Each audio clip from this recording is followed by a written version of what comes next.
Barang siapa mencariku dengan benar, niscaya ia akan mendapatkan aku. Barang siapa yang mencariku dengan benar, niscaya ia akan mendapatkan aku.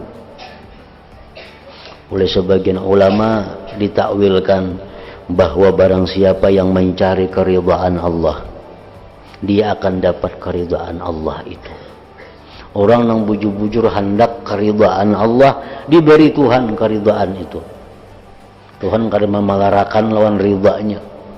Tuhan kadang memilih si A si B yang diberi si A kada demikian. Siapakah nang bila hendak keridhaan Tuhan, Allah beri keridhaannya itu.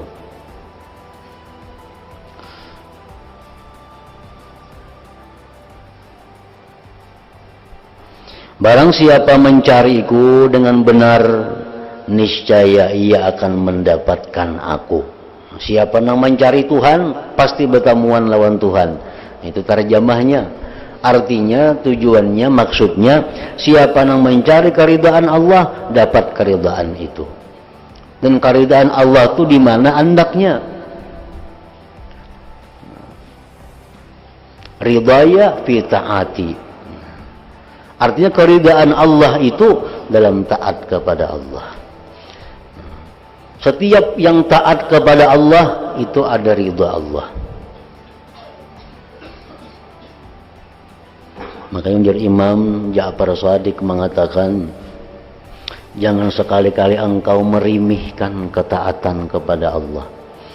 Jangan sekali-kali merimihkan ketaatan kepada Allah, walaupun itu kecil, walaupun itu murah, walaupun itu inting. Jangan merimihkan ketaatan itu. Kita bersedekah 1.000 rupiah. Jangan kada mau maka 1.000-annya nasa kada hendak bersedekah. Jangan. Walaupun 1.000 rupiah nang kita ada nang hendak disedekahkan, jangan dianggap remeh. Masa kada purun nyurungi orang makan nah, meniwak hintaluannya. Jangan surungi walaupun hintalu. Jangan anggap remeh itu ketaatan. Nah, jangan kau remehkan setiap ketaatan itu, karena di dalam ketaatan itu letaknya keridhaan Allah. Nah, ini nang larang. Keridhaan Allah ini nang mahal harganya.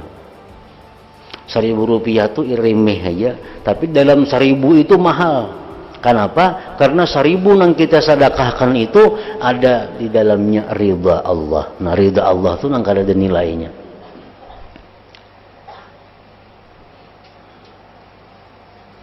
Sama sebaliknya ujar beliau juga, Imam Ja'far Shadiq, jangan kau remehkan juga kemaksiatan, walaupun kemaksiatan itu kecil, jangan diremehkan. Bila itu maksiatnya halus saja dosanya, jangan diremehkan. Karena di dalam maksiat sekecil apapun maksiat itu, di situ ada sakhatullah, kemurkaan Allah. Kemurkaan ini nang maulah kita celaka, bukan maksiatnya itu. Benang itu akan apa sekali-sekali inting aja maksiat. Jangan dianggap inting maksiat walaupun sekecil-kecilnya. Bukan masalah maksiatnya kecil besarnya kada, karena setiap maksiat kecil besarnya di situ ada murkanya Allah. Murkanya ini nang ngeri, nang membuat kita jadi bahaya, jadi binasa.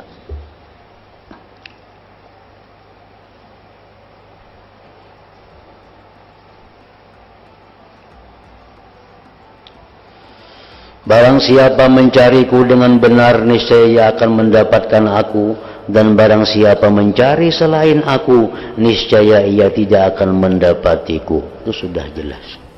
Kalau kita beribadah kepada Allah, tapi tujuan kita bukan kepada Allah, jelas Allah kada akan memberi apa-apa. Kita beribadah, tapi tujuannya ini kada karena Allah. Itu sudah nyata Allah kada akan memberi apa-apa. Barang siapa mencari selain aku, niscaya ia tidak akan mendapatiku. Buanglah, jauhkanlah wahai penduduk bumi tipuan yang kamu ada pada tipuan itu. tipuan. Apa yang dimaksud dengan tipuan itu adalah duniawi. Janganlah kalian itu beramal, janganlah beribadah karena duniawi.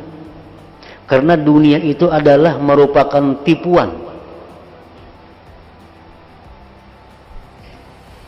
Kita beribadah tapi mengharapkan duniawi, kita beribadah mengharapkan kemuliaan duniawi, itu adalah tipuan. Buang tipuan itu, ujar Tuhan.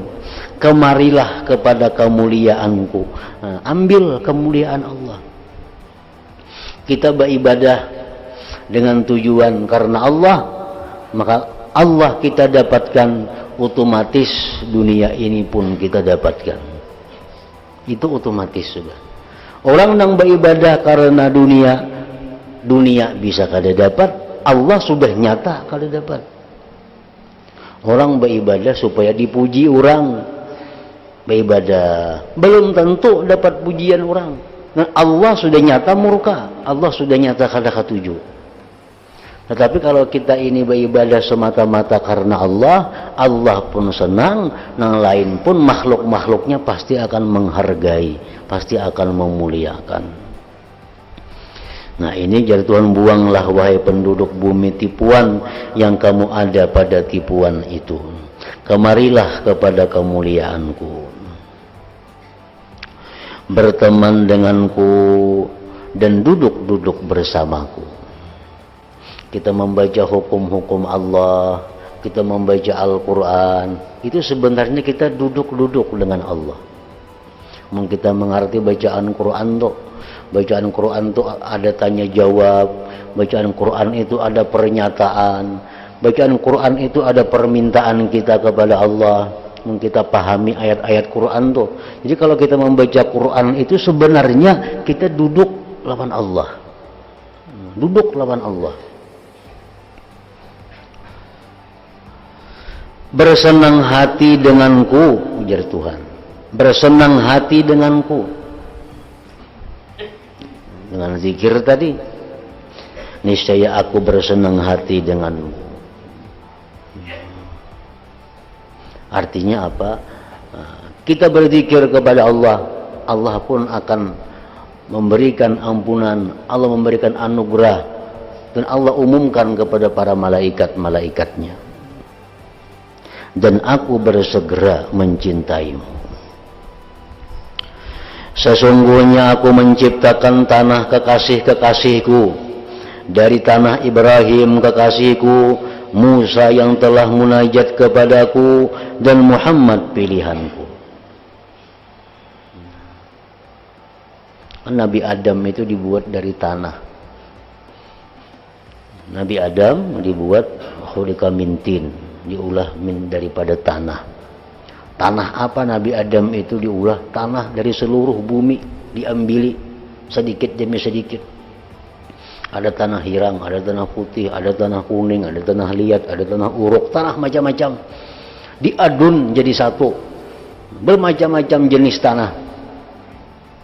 Nah, jadi tanah nang bagian Nabi Ibrahim itu sama dengan tanahnya Nabi Muhammad, dengan tanahnya Nabi Musa.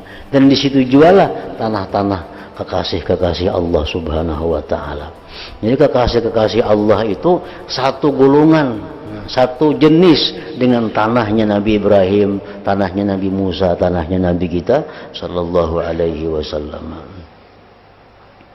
Ada tanah nang bubuhan grupnya Abu Jahal, ada juga tanah situ. Di awak Nabi Adam tuh. Nah, pokoknya belasah tanah lawan itu kayak Abu Jahal tuh kelakuannya. Ada nang tanahnya nang bubuhan Fir'aun, ada tanahnya bubuhan Qarun. Dan aku ciptakan hati orang-orang yang rindu dari nurku. Aku anugerahkan nikmat kepadanya dengan keagunganku.